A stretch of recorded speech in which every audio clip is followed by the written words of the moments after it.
we'll kick off. So just to let you know, we had nearly... Hi, Stephen. Hi, Stephen. Thank you. We had just under 90 people register for this webinar today. So it was a fantastic registration and lots of interest. So hopefully they'll start to join us as the afternoon wears on, or the hour wears on. I'm just going to give you a really quick introduction to those of you who don't know who SAPIX is. We're based in South Africa, and we are the professional body for supply chain management in South Africa. And we've been working with a number of different organizations to try to get professionalization of supply chain management, so really concrete and solidify it on the continent, but also to start getting people around the world also to recognize it as a profession. Little did we know that COVID was going to do that for us to a degree, and suddenly people don't glaze over when you say you're anything to do with supply chain management. They're suddenly really interested. And I said this morning, I long for the days when I can switch on the TV or the radio and no one is talking about supply chain management.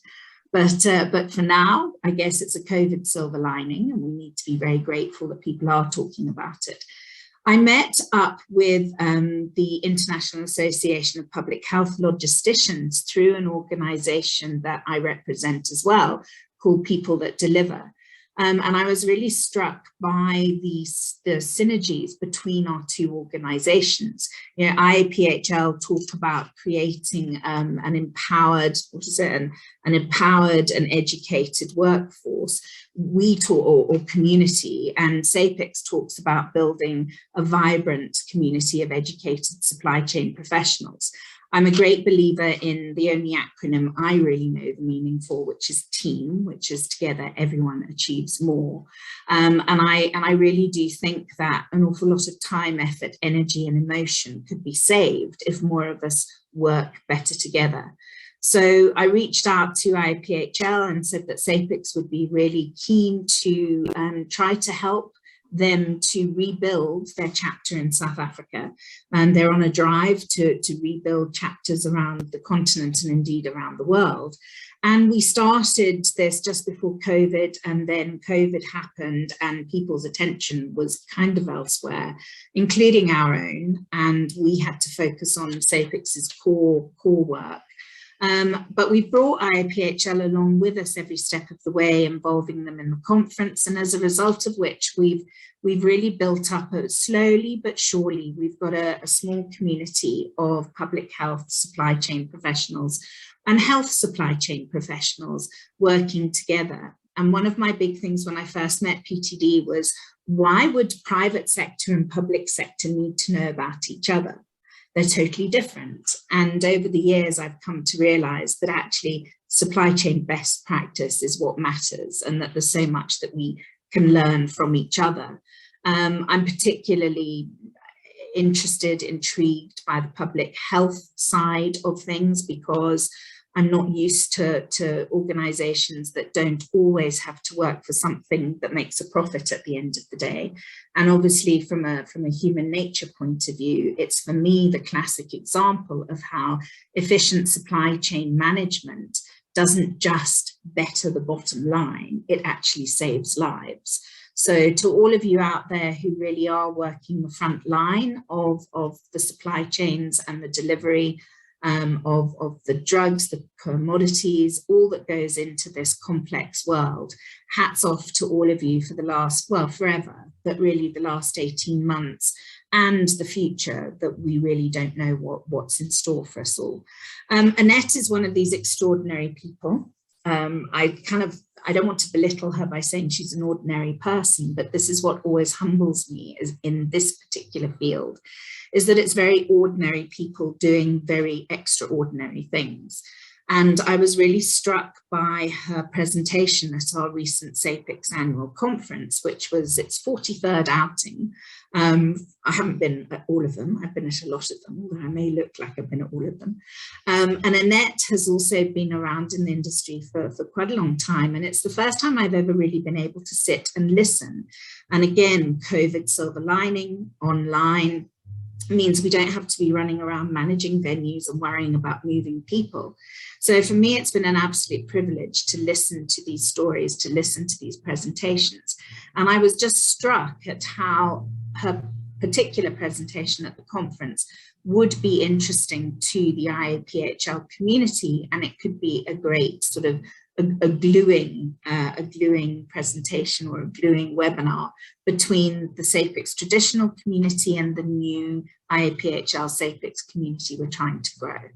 So that's more than enough from me right now. And I would very much like to hand over to Annette. I'm not going to do the long waffly introduction about what a marvelous person she is. She truly is, and she's one of those practitioners that really gets her hands dirty and does the hard graft and has got the war wounds and scars to prove it. So over to you, Annette, and thank you again very, very much for doing this presentation for this audience this time. Thanks, Jenny. Thank you very much. And I just want to thank you for allowing me the opportunity to speak at this event. And I truly hope that you will enjoy the session and learn as much from this session as we did during these times of the unknown, if I can call it that. So as the topic, or as the slide basically indicates today, we're just going to talk about intelligent logistics in the midst of a storm. And I think we all felt like this over the last 2 years. So I want to, let me just get so Jenny, my screen is not moving. Oh, Cindy, are you there? Yeah. Let's see if I Cindy is here, yes. Everything was working perfectly, by the way, before I waffled on. It was deja vu, Jenny. Yes. We're an unlucky combination, it seems. I'm going to stop sharing and then I'm going to quickly reshare. Let's try this again. Okay, let's try this. No. Oh, the suspense is killing me. Can you believe it? It's one of those things where we were just saying before we started that you get so used to whichever platform your company is using, and then suddenly you have to change, and it's all very familiar, but it's all quite different. There you go. I think well we've done. got control. Fantastic. So I actually just wanted to cover a few points today, and I see someone clapping hands. Thanks, Cindy. And I think it's really important for us to understand where it all started. Then also the challenges that we faced as supply chain professionals and juggling between modes of transport. Quickly touching on PPE overload, and I think we all remember beginning of 2020, March, April 2020. Then touching on panic pandemic, so what I call panic pandemic, and I'll explain that in a bit more detail. And then we returned to some normality. Then the vaccine race started, and then vaccines in South Africa became very important for us as South Africans and Africans. And then our aid and relief program in Africa. And then I think the very big question on everyone's minds is, what does the future hold? So I always believe it's important to just take a step back and review what has transpired over the past 2 years and what we can learn from this ongoing into the future. I surely believe that the lessons that we learned during the pandemic has reshaped supply chains globally. And Jenny, if I can just ask you quickly, guys, I know this is a very bold statement, but in your view, and if you can just take a minute and explain to us and just give me some insight as to what has changed in your supply chain or in a supply chain that you were involved in over the last 2 years. So if you can maybe just take a second or 2 seconds and quickly update that in the chat box. Let's get some quick typing going on, because I am quite sure that there is a lot that has changed. And I know that agility, if I don't see agility or agile anywhere, then this isn't the audience I thought it was. I want to see if we can touch on all of these today, Jenny. So close out as many as we did in SAFEX. Yeah. and you can keep them coming. But what has changed? Well, looks like everybody is just carrying on the same. Sure. Oh, here we go. Access, thank you, Karen. Access to people and resources and information. Yeah, absolutely. That's very cool. Yeah, Heather, emergency preparedness. Very true. Yeah, Elmarie, international due diligence, risk management, longer lead times on everything. Very true. Absolutely. I think we'll cover a few of those at the end as well, but I think we'll cover most of these topics or points during this presentation. Warehouses popping up all over the place next to the airport.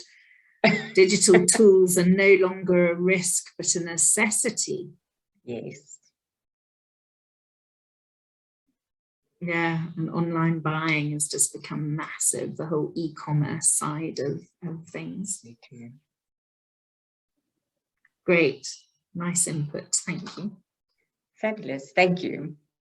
So I think to truly understand the entire effect of the pandemic, we need to take a look at the phase between November 2019 and December 2019. This was before we even went into lockdown in South Africa.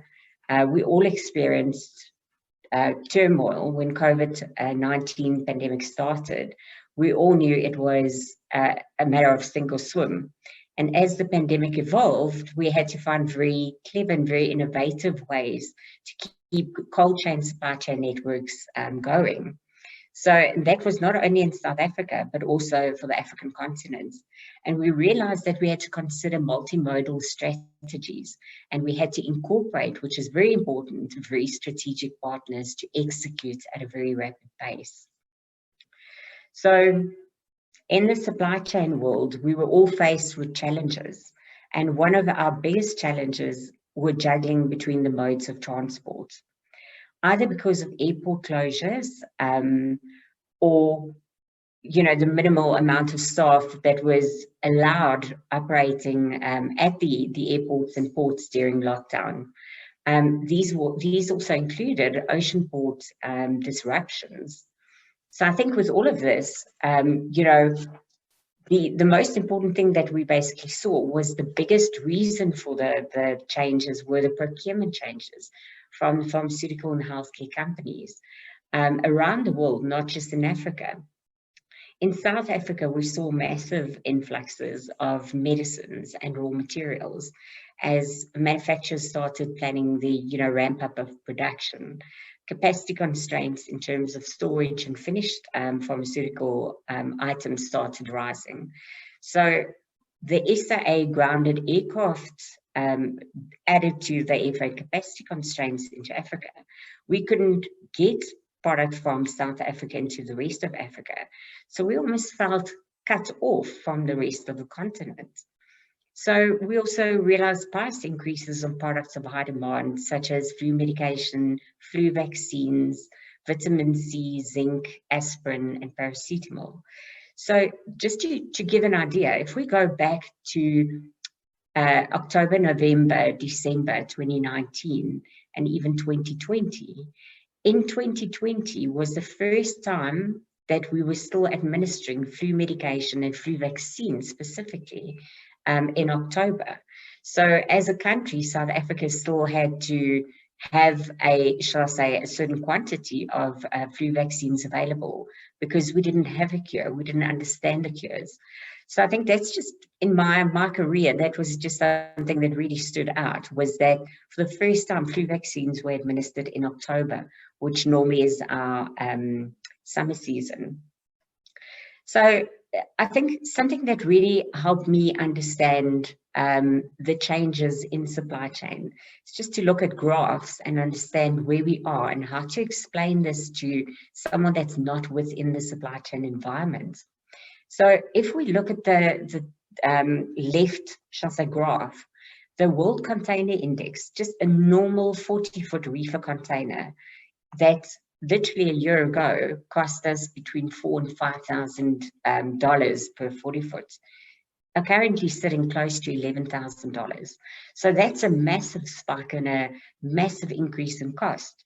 So that cost effect just basically has a knock-on effect on the products, the price of your products. Looking at single exit pricing for our pharmaceutical market, that makes it even more, shall I say, challenging to deal with. So, and also just getting the right containers was quite challenging at the best of times.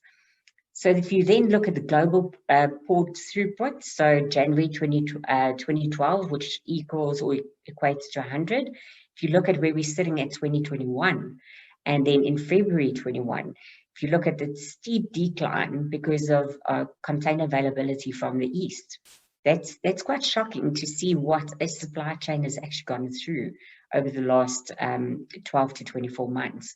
So I would definitely encourage you to maybe, reach out for more information, reach out to the Drewry Index, go have a look at it and try and understand the supply chain industry and where we are a lot better, especially on ocean freight.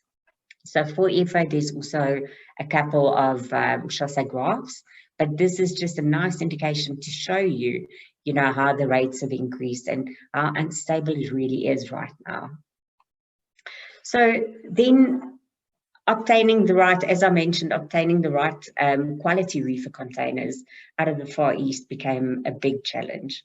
Air freight rates increased between 60 to 70% overnight, and ground handling staff constraints made it very challenging and difficult to operate. The time-critical stock had to be handled fast, but we also had to still ensure that we do so by supplying or applying good distribution practices.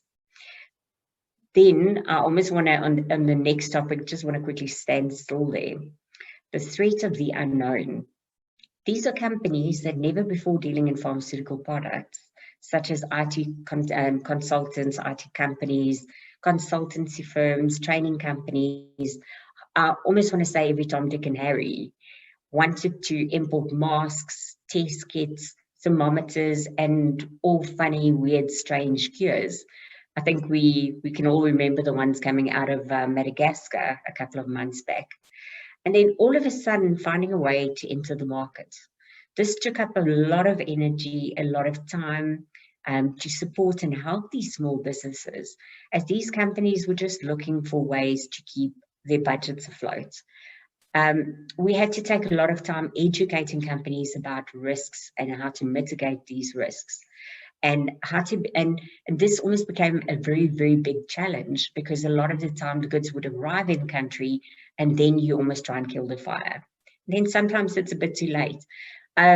That's where your relationship with your, if I say, strategic authorities, such as your medical councils, your ministries of health, also your port health, your state vet, all those authorities are really, really, really important.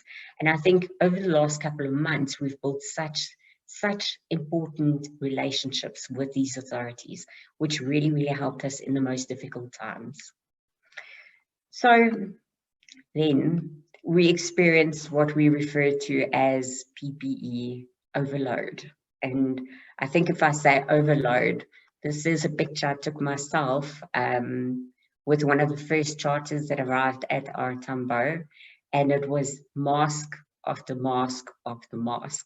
And I'm sure we all saw the images in newspapers and magazines and on Facebook all over, just basically highlighting the critical, almost want to say, crisis we were facing at our Tambo. So the airport literally became a nightmare overnight.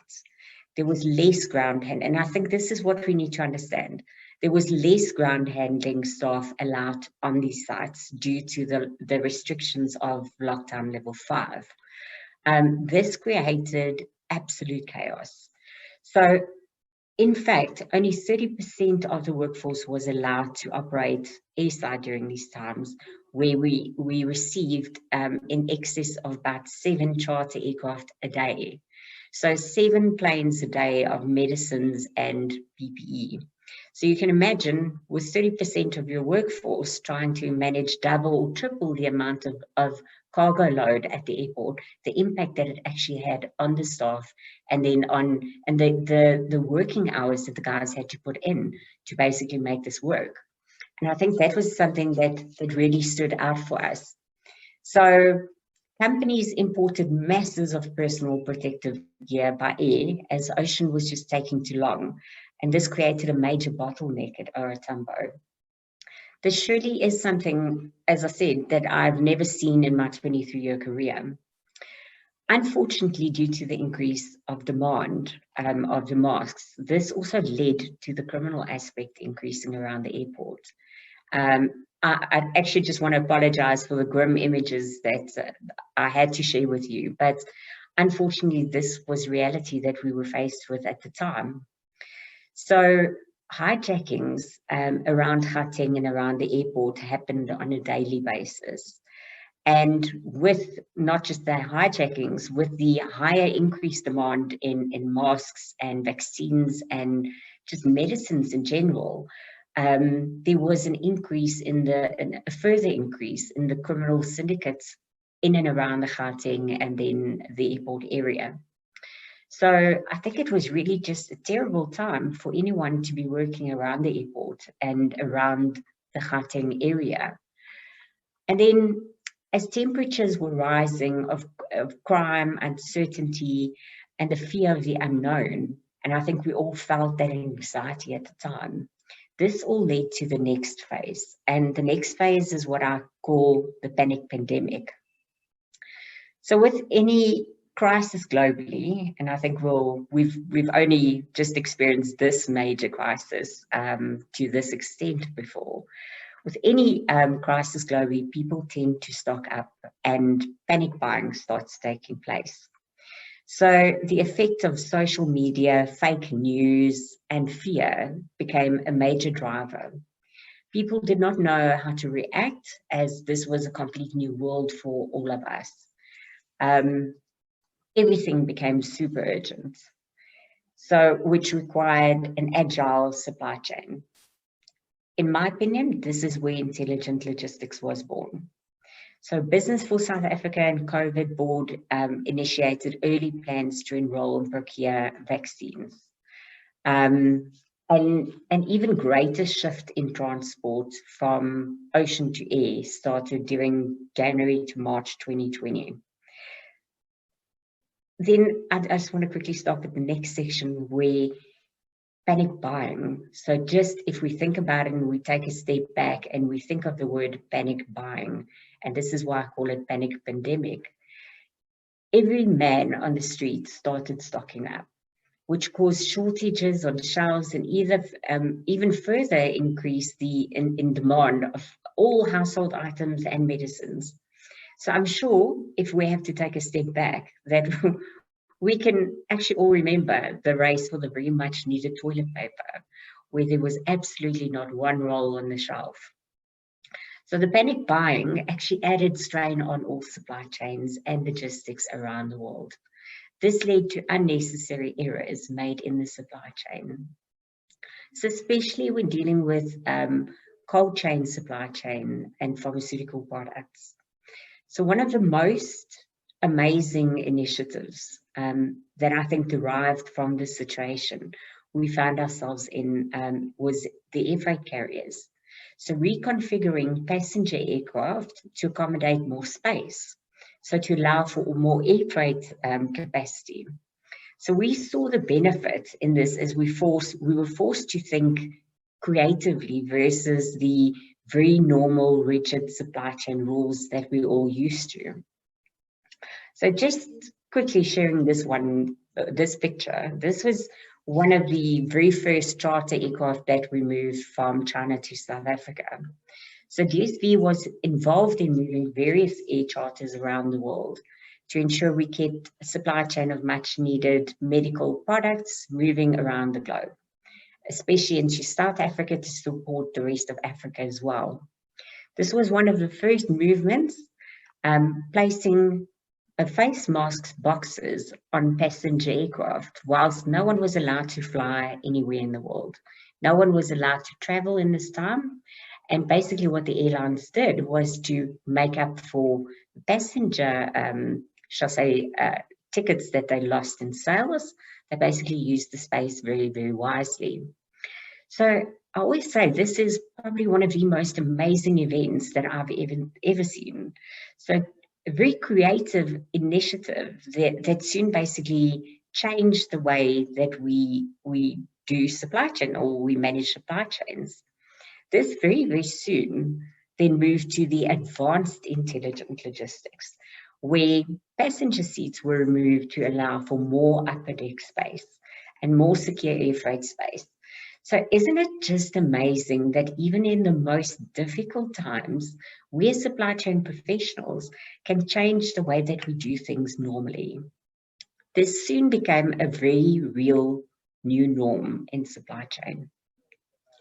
So even while we were moving masses of masks and, shall I say, non-temperature sensitive cargo, we still had to focus on the more difficult aspect of moving time-critical cargo and cold chain cargo into South Africa, as well as the rest of Africa. Bearing in mind that the rest of the sub-Saharan Africa region was mainly relying on South Africa, specifically Johannesburg as a hub, because most of the airports around and borders around South Africa were basically quite heavily controlled. So what I'm showing you now is just a quick snapshot of what DSV basically implemented and basically added to our air charter network. We added our own air charter network to ensure that we have stability in terms of our air freight. So we understand a lot of ocean moved to air, but now we had to manage the air volumes. So what we did as a company was we added additional air charter lanes. And as you can see, it covers west to east, as well as north to south, as well as south to east. So I think this pretty much explains how well we've basically covered the earth, or the globe for that matter, and how we continue to develop this. And as much as today, we actually keep adding to these air charter networks.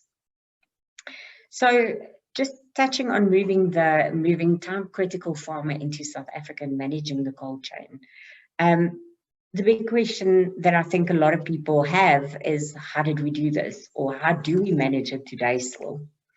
So we at DSV, along with our strategic partners, have what we call a fridge on wheels, or AKA our polar cabin.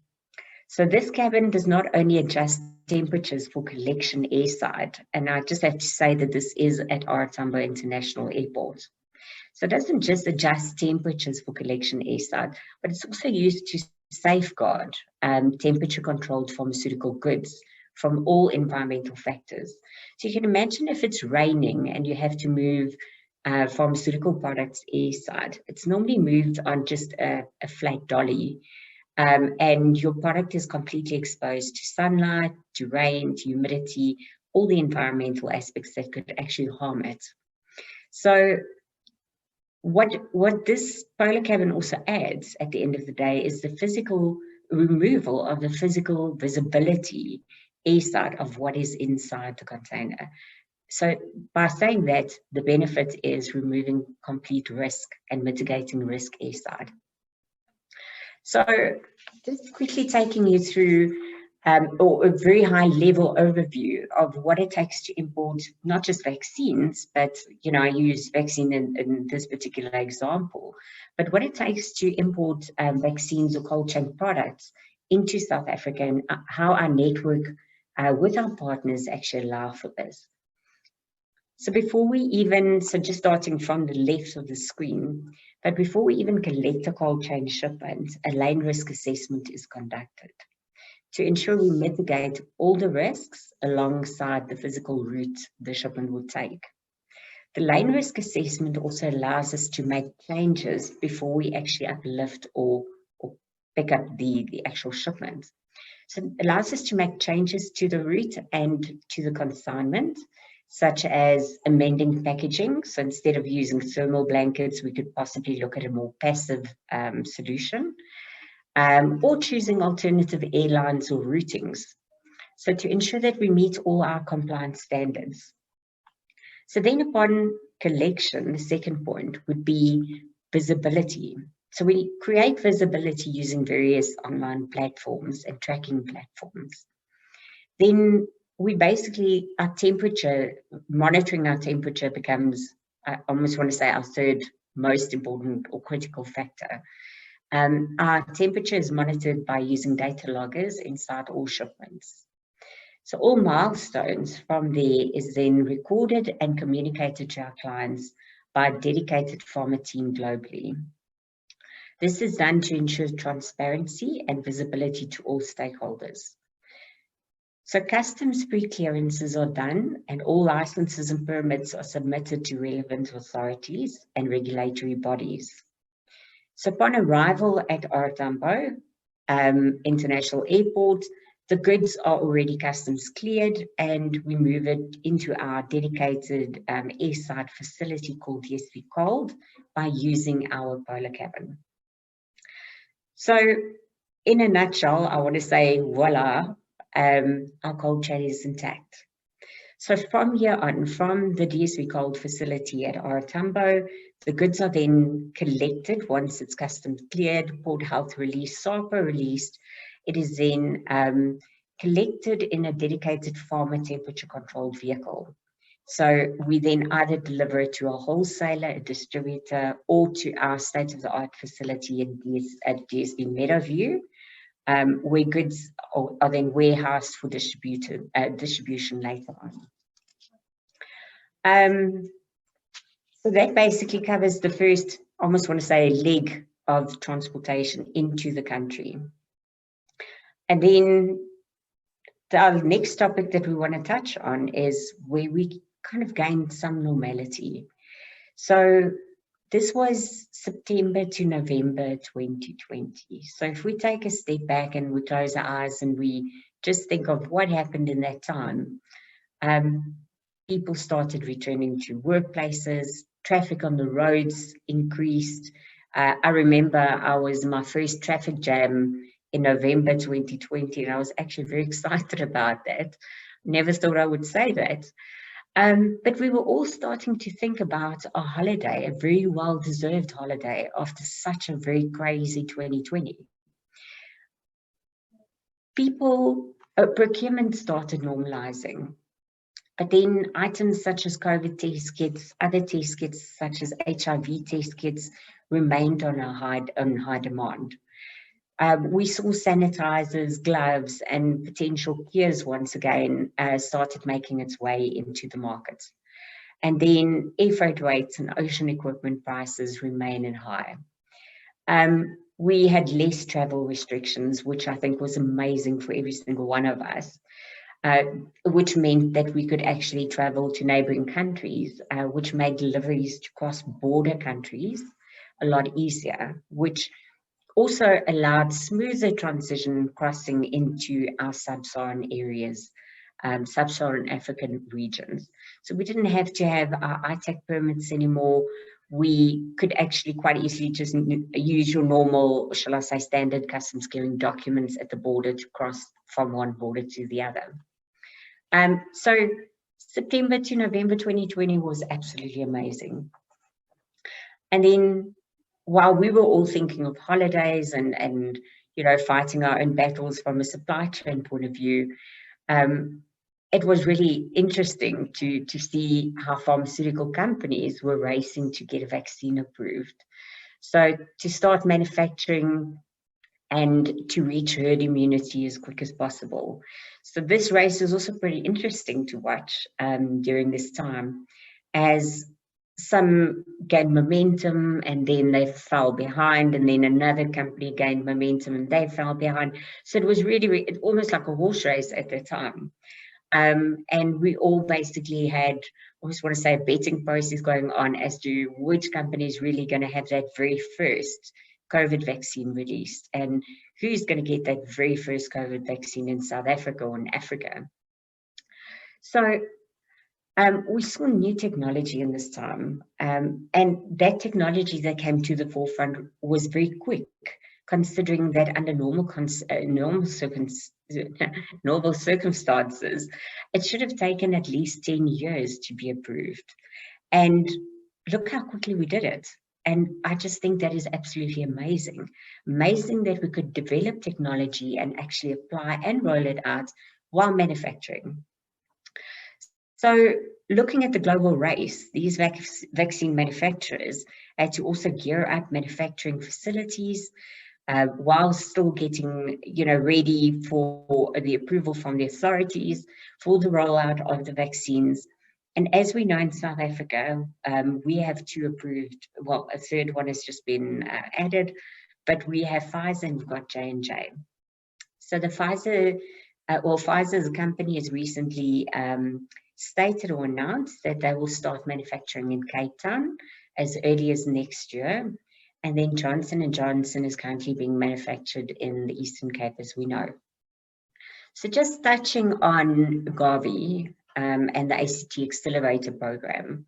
So it's important that we should not, and I think this is just touching back and going back to the actual vaccine itself. It's important that we understand that or bear in mind that with so many underlying medical issues and other illnesses on the African continent, we cannot just focus on COVID and the vaccines. So under the ACT Accelerator program, there's 3 pillars. So it's the vaccines, it's therapeutics and diagnostics. And it's really important to understand that these pillars are there to support the overall health system. And therefore, we can't just look at the one pillar on its own, because obviously the program would basically collapse if we only take or only focus on one area. So DSV as a whole, even though we're supporting the vaccine programs, we're very aware that therapeutics and diagnostics form a very, very important role of the entire accelerator program. So I think the question on everyone's minds are how are we managing the vaccines in South Africa? So you've probably seen a lot of CNN clips or a lot of, shall I say, media interest in what DSV is doing. And I'll very briefly explain to you how DSV is actually contributing. So DSV's contribution to managing and supporting the vaccine program in South Africa is as follows. So for Pfizer, it's public knowledge and it's known that we are doing the warehousing and the distribution of the actual vaccine. A very difficult vaccine because it is managed at -70 degrees. Then for the Johnson & Johnson, we've aligned with a global strategic partner called Vacutech. So these are airline containers and high-tech units, which is completely passive devices. This is what we call a load and go solution. So they do not need any electricity nor dry ice to maintain a -20 degree temperature for almost 200 hours. So think about it, 200 hours without being plugged in anywhere. Literally open the door, load your product, secure it with a cargo secure strap and close the door and off you go. So very unique solution. This is an exclusive agreement between DSV and Vacutech, and it allows us to support other cold chain temperature shipments of various sizes and various temperature ranges to move across the globe. So once again, applying innovative technology when it's needed most. So I would then just quickly take you through a bit more on the Vacutech solution. So as I mentioned, this is a one technology for the entire temperature temp chain. So if you look at from the left side, we can move raw material in these containers and various packaging methods. We can move bulk distribution in it. We can use it for last mile distribution, but we can also take it all the way up to the patient. So in South Africa, we run 2 temp chain services for Vacutech. One is in Johannesburg at our new facility, which someone mentioned earlier on, close to our Tambo. And the other team change service center is in Port Elizabeth, so very close to where the vaccines are being manufactured. So just wanted to quickly give you an overview of the products and the types of packaging, but they all use the same technology. So there's no batteries, no dry ice, and you don't have to plug it in anywhere. The nice thing about the product is if you place it in a very difficult area, let's say I heard someone's online from Cameroon, let's say you place it in a fridge at Douala Airport, and the fridge is 2 to 8 or set at 5 degrees, then the packaging solution would actually hibernate. So it pauses at that point, and then as soon as you basically move it out of that fridge, it starts counting the minutes again. So 200 hours, a good week and a couple of days, and I've never seen a product that actually, shall say, can validate the time that these products can. So we're very proud to actually partner with Vacutech on the African continent, and it's a very strategic network for us. We are also looking at growing this into the rest of the African continent. So I almost want to say, watch the space. I think DSV will definitely surprise you in the coming months. Okay. Then touching on aid and relief in Africa. So I'm just going to briefly talk about this and how we basically manage this in the greater African region, and how we as DSV are supporting critical pharmaceutical products and foodstuffs to where it's very much needed. So most importantly, on time and in the right condition. So DSV is the third largest freight forwarder in the world currently. We're the third largest on air freight as well as ocean freight. So DSV is a fast, flexible, efficient, and reliable partner to aid providers, which I think is really important that Jenny mentioned it so well earlier on, that we don't just do it to make profit out of it, but it's also to really save lives where it's needed most. So the future of supply chains, in my opinion, lie in skills development and technology. Visibility of pharma logistics is key, and knowing that each aid and relief shipment is assigned to a single point of contact and managed 24/7. So this is done by using our control tower solution, which is based in Copenhagen, Denmark.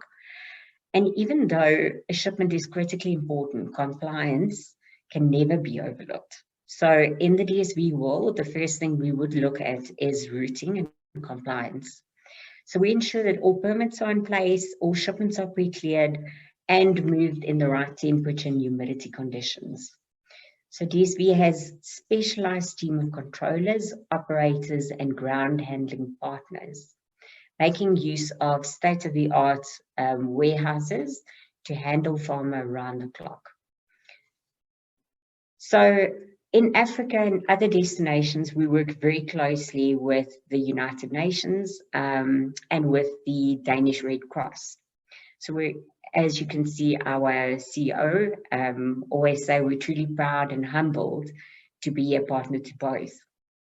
So we have recently assisted with the collecting and reallocating of COVID vaccines in Africa to ensure that equal distribution of vaccines across certain regions in Africa take place. So this could only be done based on the aid and relief setup that we do have in Africa in our African footprints.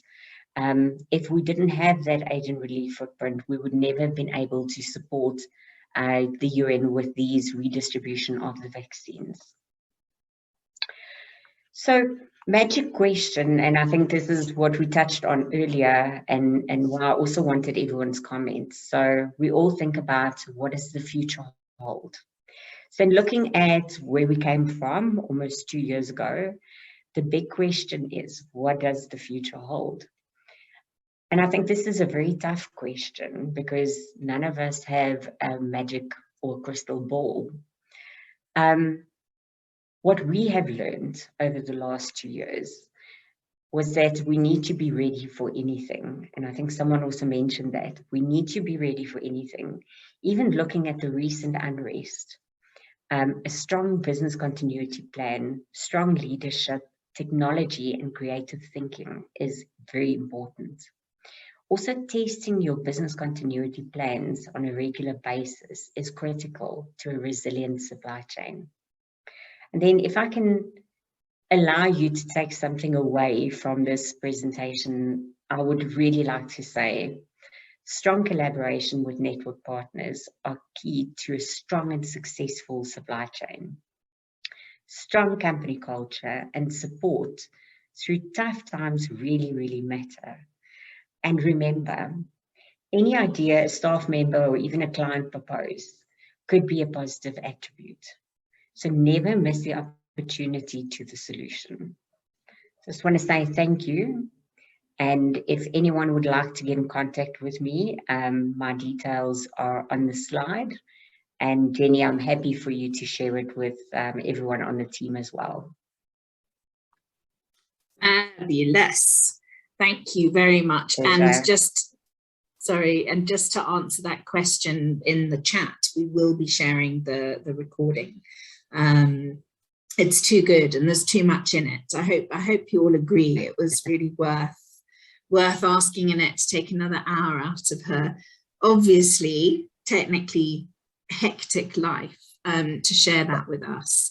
And really just I learned even more the second time around. So if you've got it on record, everybody, you can go through it again and pick up on the bits that maybe you missed, or just the sheer volume of things that didn't hit home. I mean, just those original prices, and maybe for those of you who aren't used to working in Rand, it might not seem as much, but the charges for the I think it was the ships from 4,000 to 5,000 to 11,000. I mean, it's just absolutely bonkers.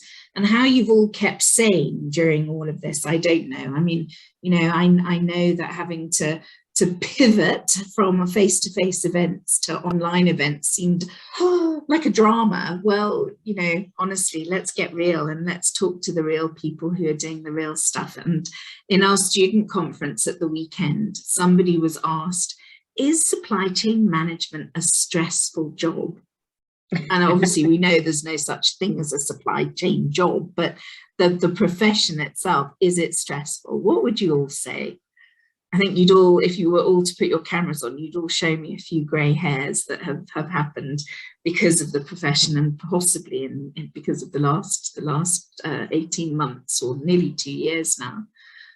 So again, you know, thank you so much for everything that you all do. Has anybody got any questions for Annette? Yeah, agreed, Elmarie. Elmarie is saying that you really are an asset to DSV. Thanks. They should be very proud of you, as indeed I think we're proud of the work that's being done by DSV in South Africa. In fact, all, you know, everybody in the profession has done some incredible work, does do incredible work. Very true. Anything anybody's got as a pressing, you know, while you've got her in real life to ask your questions, or did she answer everything and left you with so much that you're just kind of busy disseminating it all and thinking, sure.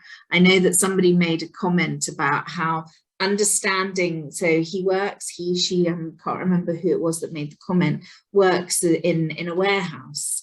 And it's just so interesting to see how the goods get to the warehouse for that job then to begin. And this is where it's so important for us all to take this time out to understand all the other bits and turn ourselves into what they're calling the T-shaped person, who understands the breadth of your supply chain in your organization and not just your part.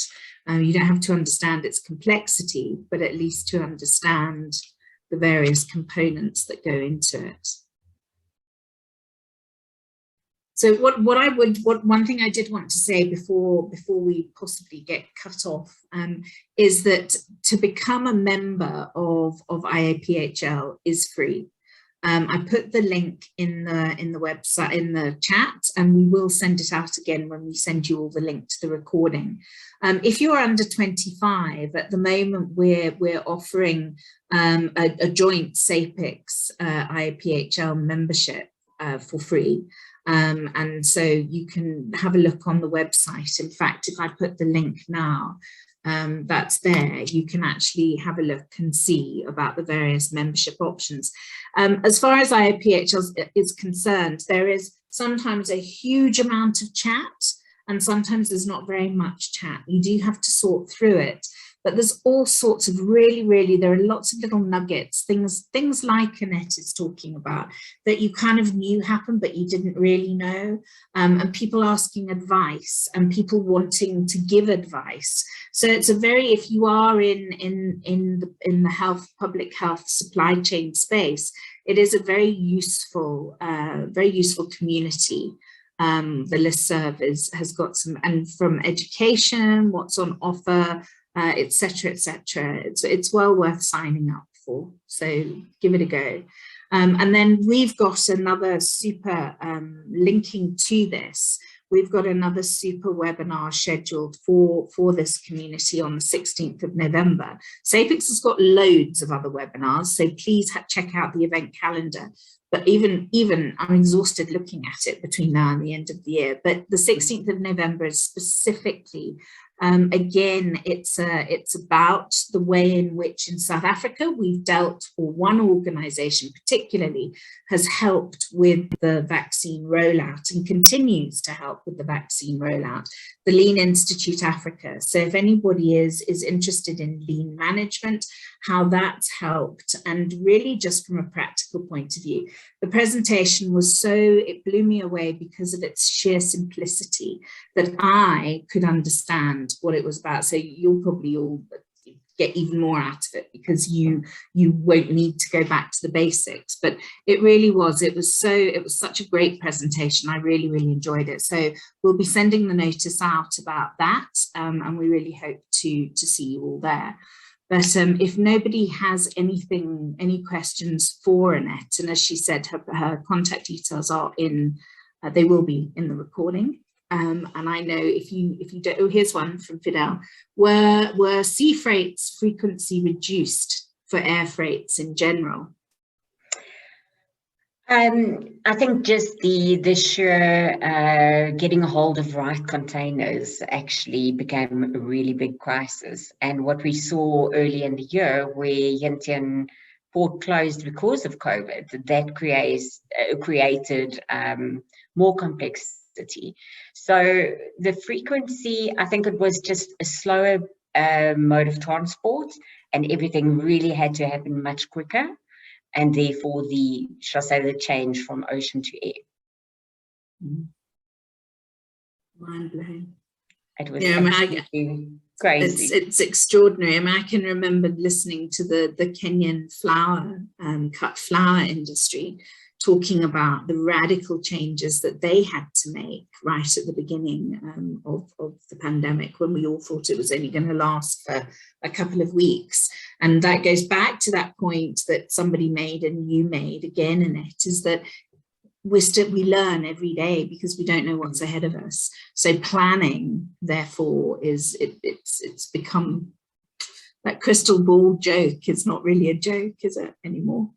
Very, very true. And, you know, Jenny, with all the other products that we see entering the market, that adds additional complexity. So, yes, we see regulatory changes almost on a daily basis now. So, but I think the nice thing that we took from that is that we have open, communication channels to these authorities, and we can actually now talk about what is good for business and what is practical and what's not practical. So these authorities have really been, if I say, very open-minded about, you know, how we manage supply chains and also how businesses are managing supply chains. And that goes for the rest of Africa as well. In Kenya, as an example, you know, with the poison board, we had very, very good discussions. Nigeria with NAFDAC, exactly the same. And I think that's the nice thing, is that we have open communication channels with authorities. And I think the thing all of you are going to have front of mind, or the majority of you are going to have front of mind, is that while we talk about COVID and the vaccine and all that goes on around that, there are, as Annette obviously it referred to, there are all the existing supply chain challenges for other drugs and other commodities that are needed for all the other diseases that we battle on a daily basis and have been for years, and suddenly something else has come and almost taken attention away. And I think that, you know, that's something, again, to everyone here, to your credit, is that you know that we can't afford to take our eye off those balls as well. So true. Very, very true. I see Fidel has just sent another question, wanting to know if we've invested more in e-solutions. So we definitely good have. question. And Fidel, I almost want to encourage you to go and have a look at the DSB website. We've got so many phenomenal e-tools, e-commerce tools, our drop boxes. There's just a phenomenal range to mention in 1 minute. I think we need to do a webinar on that too. Definitely. Perfect. Yeah, there's an awful lot for all of us to learn from each other too. And if I get cut off, I just want to say a really big thank you to everyone. I'm mindful it's now 4 o'clock. It's the witching hour where we may get our power cut off. But also, if any of you in the audience have got a particular topic, or you believe you've got a story or something that you've experienced that you think would be of particular interest to this audience, then please just drop me a line. It's jenny@sapix.org.za. It's very, very easy. And if not, Gugu, who sent you the joining instructions, whiz her an email. And then we'll be sure to pursue that, because we're always looking for new ideas, things that are relevant, things that are current, and things at the end of the day that are going to teach all of us something new. And Annette, definitely from my perspective, you've taught me a huge amount that's new, and I'm quite confident that you've either reinforced something to somebody in this audience, or you've taught them something new. But in the chat, I changed my thing. There's nothing ordinary about you. There's nothing ordinary about people who do what you all do. You're extraordinary people doing super extraordinary things. So thank you very, very much to everybody.